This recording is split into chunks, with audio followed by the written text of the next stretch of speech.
Near Innsbruck stands a monument to perversity. Castle Ambras, occupied during the 16th century by Archduke Ferdinand, harbors one of the most terrifying portrait galleries in the civilized world.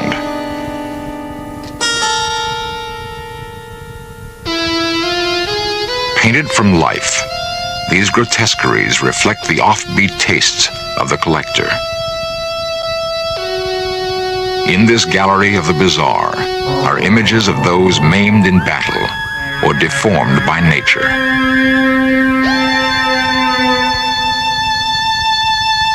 One portrait seems curiously out of place. It's that of a king who ruled not in Austria, but in a land to the east, now called Romania. His brutality earned him the nickname Vlad the Impaler. His real name was Vlad Dracula. Centuries later, Dracula's name and the land he lived in would be used to create a character so unredeemed by human qualities that we still recoil in fascination at his fiendish exploits.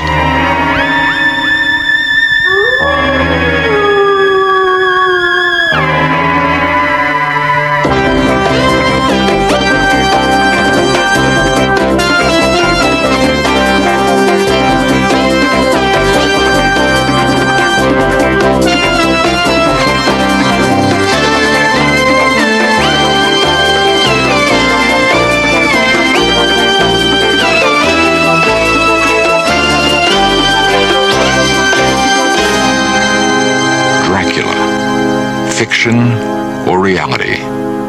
A search for the truth behind the legend.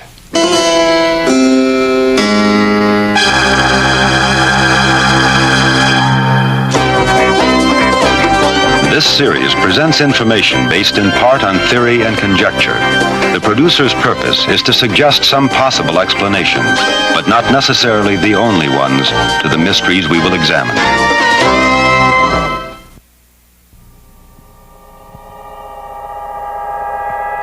Horror has a special fascination for many, and filmmakers have done their best to exploit that fascination. Audiences have come to know Dracula well. They've seen him portrayed on the screen for more than 50 years. There's the black cape, the jutting canine teeth, the demonic eyes and nocturnal lust for blood. But what of the truth behind the legend?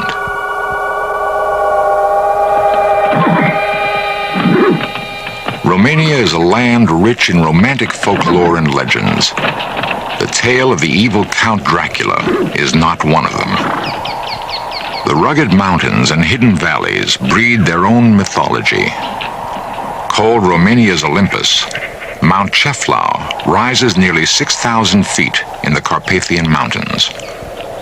In pre-Christian times, it was believed to be the home of the gods. Each year, even now, on the first Sunday of August, a pagan ritual is reenacted.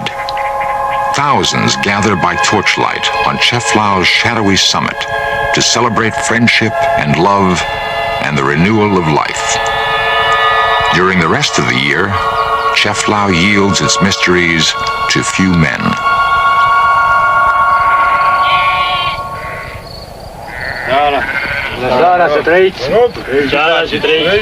Dr. George Iacome is a surgeon who climbs mainly for adventure.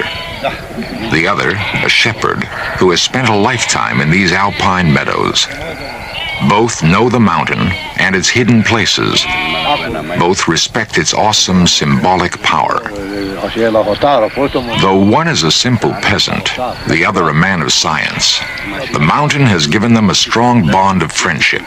They exchange stories of ancient superstitions of dark, frightening corners where no one has yet ventured.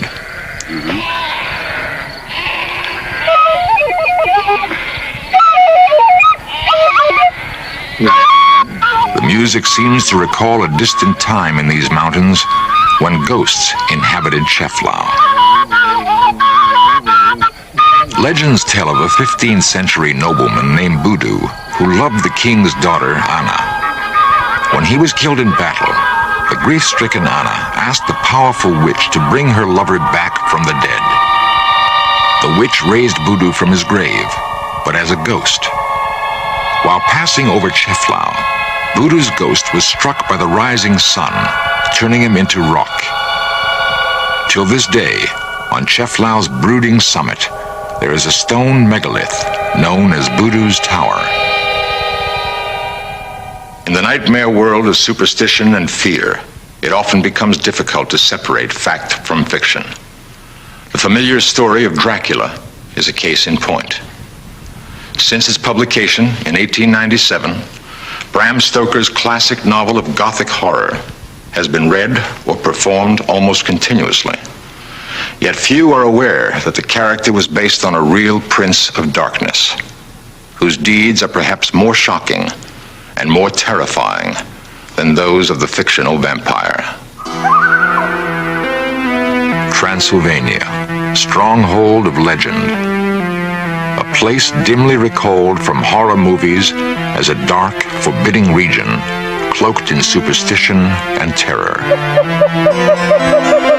Here, according to popular myth, live the undead, the dreaded vampires who thrive on human blood.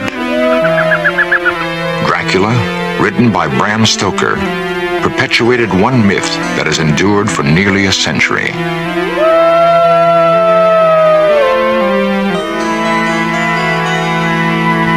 Along Transylvania's southern perimeter stands Castle Braun. In appearance, it corresponds to the castle described in the novel as the home of the bloodthirsty Count. Haunted by his own childhood visions of threatening forests and spooky castles, Bram Stoker created an eerie world that became more than just a horrifying journey into the supernatural. It was also a parable of Victorian repression. Locked inside Castle Dracula's dark walls were hidden passions and secret longings, which erupted into violence and terror.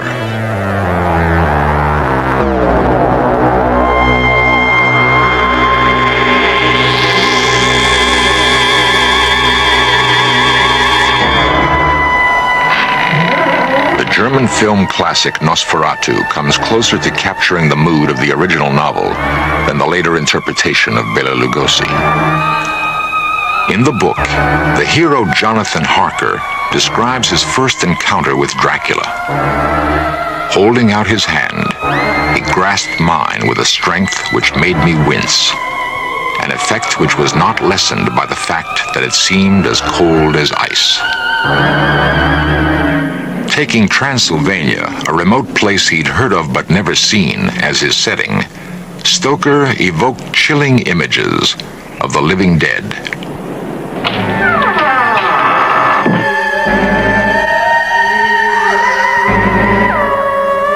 Under the shroud of darkness, the fiendish apparition risen from its coffin begins to stalk its human prey. The nightmare becomes reality. The unknown clutches at our throats.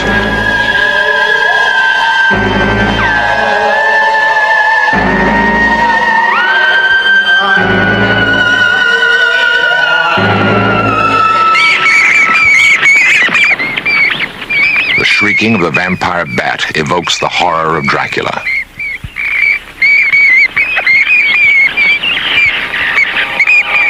Night-flying hunters, they prey mainly on cattle. But one strange fact stands out. The vampire bat is found only in Mexico and South America. Modern Romanians stubbornly deny the existence of vampire legends in Transylvanian peasant lore. To them, Dracula is the name of a 15th century tyrant whose story, too, was written in blood. Nicolae Paduraru is an official of the Ministry of Tourism.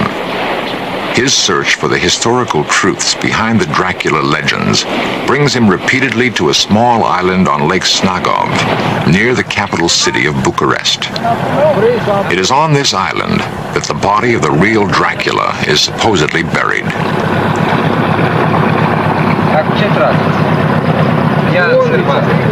Nikolai knows the island's history and its few inhabitants intimately. A product of Romania's socialist present, he is fascinated by his nation's turbulent past.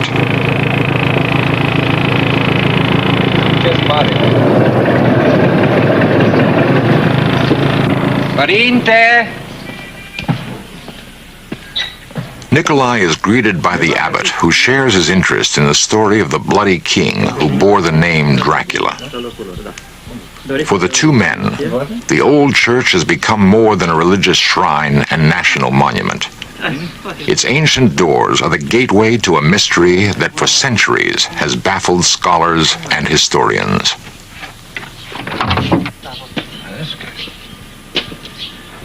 Superstitious romantics have speculated that any robber entering the church would be met by Dracula's ghost, rising in vengeance from its grave. And this, they say, is why he lies buried just inside the door. A more logical explanation was forwarded by archaeologist Dino Rossetti, who uncovered the burial site in the early 30s. The decapitated body was placed in an unmarked grave to prevent vandalism. Saints and kings have begun to fade silently from Snagov's walls.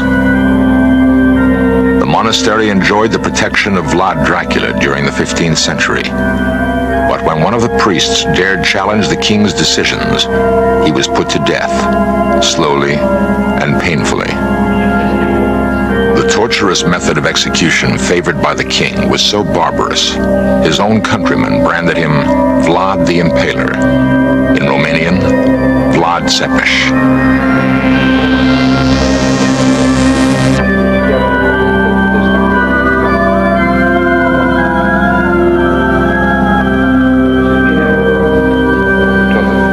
Both men realize that the truth about a man's life is often buried alongside his corpse. That the infamous monarch, whose name symbolizes evil incarnate, might himself have been the victim of propaganda spread by his enemies throughout Europe.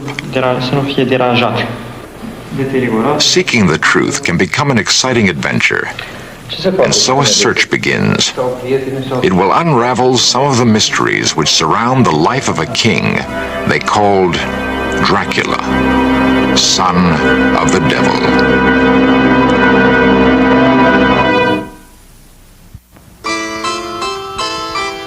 Transylvania, the heart of Dracula country. Transylvania spreads across northwestern Romania in an unbroken chain of fertile hills and sunlit valleys. Here, the princes of Wallachia sought refuge from fierce Muslim warriors who burned their villages, raped their land, and punished captives by mercilessly driving stakes through their bodies. From the Turks, a young Wallachian prince named Dracula would learn all about impalement.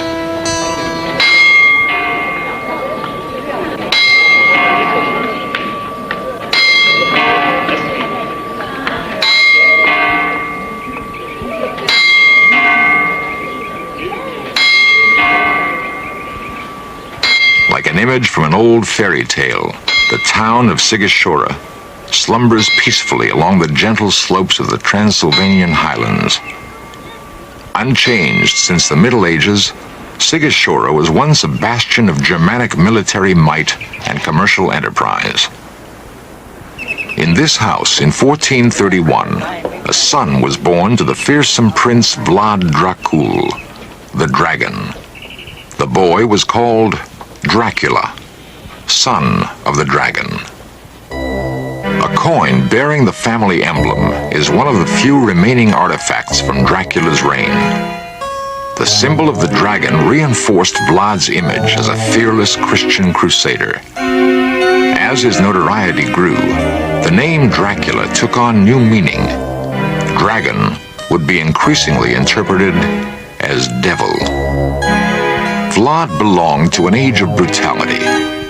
The Renaissance, which saw the rebirth of art and learning, also bred new tyrannies, unspeakable torture, and oppression. To understand Vlad's cruelty, we must also understand his world. The nunnery at Sucevița, was originally a fortified monastery, protected by walls 20 feet high and 10 feet thick. The traditional woodblock, summoning nuns and monks to prayer, may at one time have also been a summons to battle.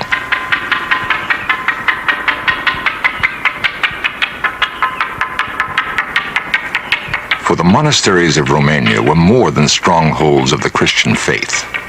They were part of a formidable defense perimeter to ward off invaders. It's likely that the young Dracula looked out from the battlements of such a monastery, watching men die in the brutal spectacle of war.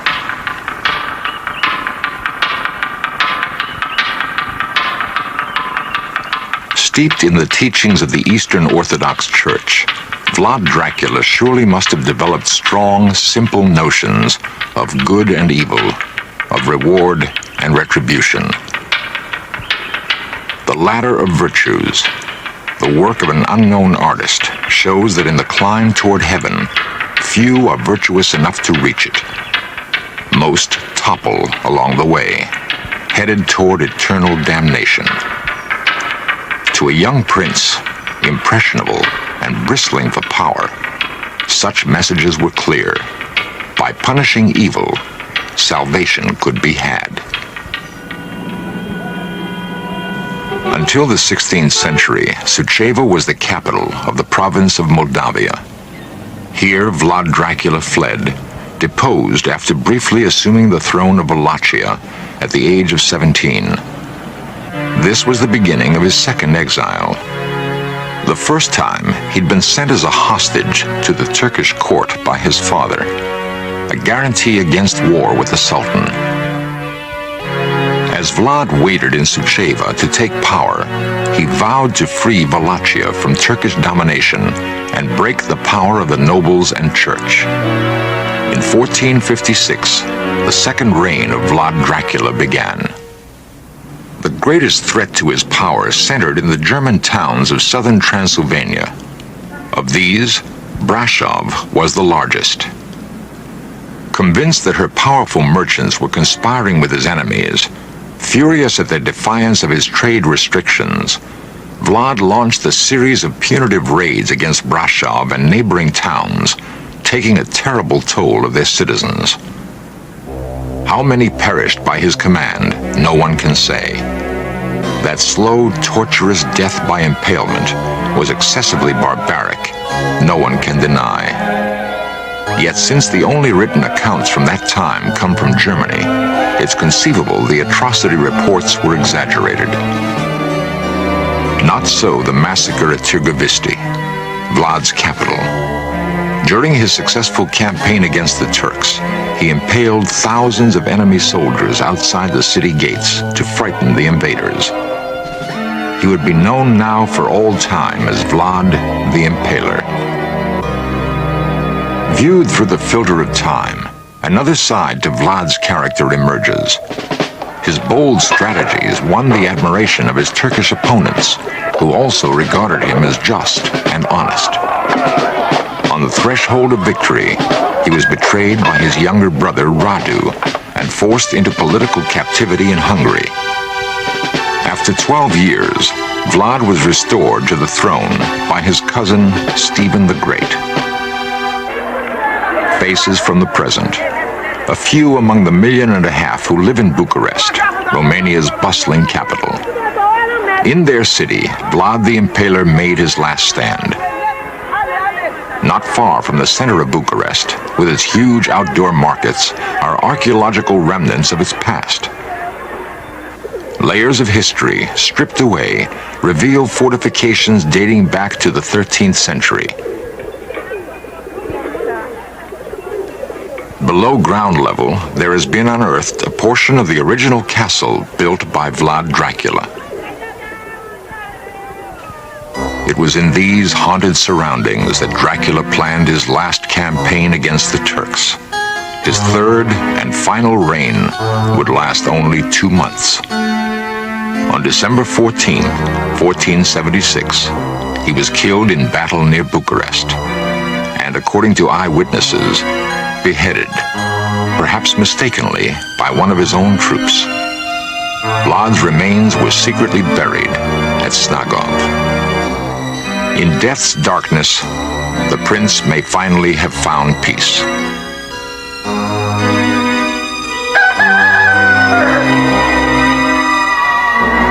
If some light has been shed on the truth during this search for Dracula, it doesn't mean that belief in vampires will be dispelled.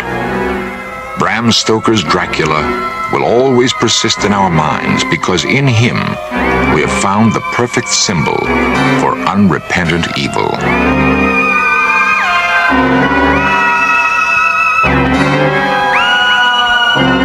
In Nosferatu, Dracula is destroyed by the daylight, dissolving in a puff of smoke. But many would prefer to feel he can still be found, lurking somewhere in the mist-shrouded mountains of Transylvania.